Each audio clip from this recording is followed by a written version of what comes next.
AI. That's the signal. All right, so Gemini 3.1 Pro drops and bam, the internet absolutely explodes. We're talking some serious headline-grabbing numbers here. Hey, if you're building with AI or honestly just trying to keep your career relevant, hitting that subscribe button is probably your best move today. The one that everyone is talking about is its score on ARC AGI 2, which is a notoriously difficult reasoning benchmark. And look, this wasn't just a small step up, it was a massive leap.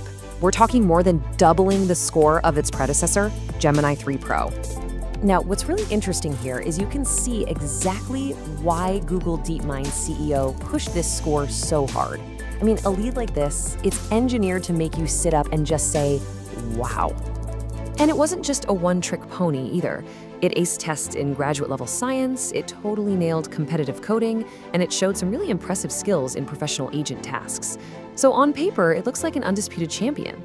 But that's where the story starts to get a little more complicated. Yeah, so if we start to move past those big, flashy headlines, a totally different picture starts to emerge. You begin to find a much more nuanced reality. Okay, hold on. Let's pump the brakes a little. The crucial point here is that Gemini doesn't win across the board. Not even close. You look at benchmarks like GDP-Val that measures performance on super complex tasks for, lawyers and doctors, or SweBench for really specific coding challenges. Anthropic's Claude Opus is still ahead. So this whole narrative, this idea of one single best model, it's really starting to fall apart when you look closer. And the reason for this split decision? It's because we've moved way past the generalist era. Think of it like this. A year ago, these models were kind of like college grads with a general education. Now, they go through this intense, specialized job training. A huge amount of effort and money goes into this post-training on specific domains, which basically turns them into specialists. And this brings up a fascinating problem with the tests themselves. AI researcher Melanie Mitchell pointed out that models might be acing that big ARC AGI test, not through pure abstract reasoning, but by finding these little unintended shortcuts in the data, like weird arithmetic patterns. They're not cheating, not really, they're just finding loopholes in the test itself. But, the most fascinating, kind of mind-blowing part of this whole release isn't about benchmarks at all. It's this quiet, almost hidden detail that's buried on page 8 of Google's own safety report. So researchers test for something they call situational awareness. It's basically asking, does the AI know what's going on around it? This is considered a critical prerequisite for something called scheming. The potential for a model to secretly work on goals its creators never intended.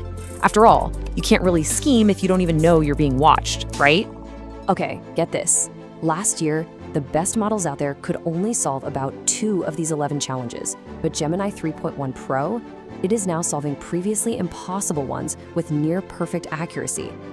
This includes a test called oversight frequency, where it has to figure out how often we humans are checking its work. And it can. Now, Google is really clear on this. It's not dangerous yet. The model knows it's being monitored, sure, but it doesn't have the ability to do anything sneaky about it. But the trajectory, the rate of change, that's what matters here.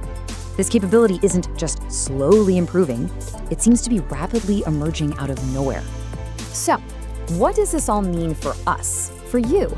Well, it means the game has fundamentally changed. The whole hunt for one single number, one leaderboard score to prove which AI is the best is officially over. Right, evaluating a new model isn't about one score anymore. It's more of a multi-step process. You start with the scores, sure, that's your baseline, but then you have to dig in and identify its specific skills. Then you gotta get a feel for its personality, what people are calling the vibe. And finally, you have to decide if its performance is actually worth the cost.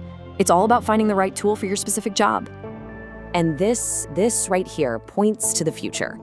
The big bet that labs like Anthropic are making is that by mastering enough of these really specific skills, coding, finance, marketing, medicine, all of it, a true general intelligence will eventually just emerge from the sum of all those parts. So, where does that leave us? Well, we're clearly in a new era.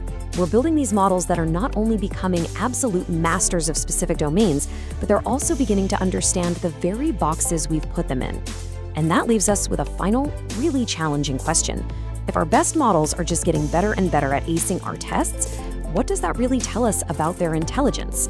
And maybe more importantly, what does it say about the tests themselves?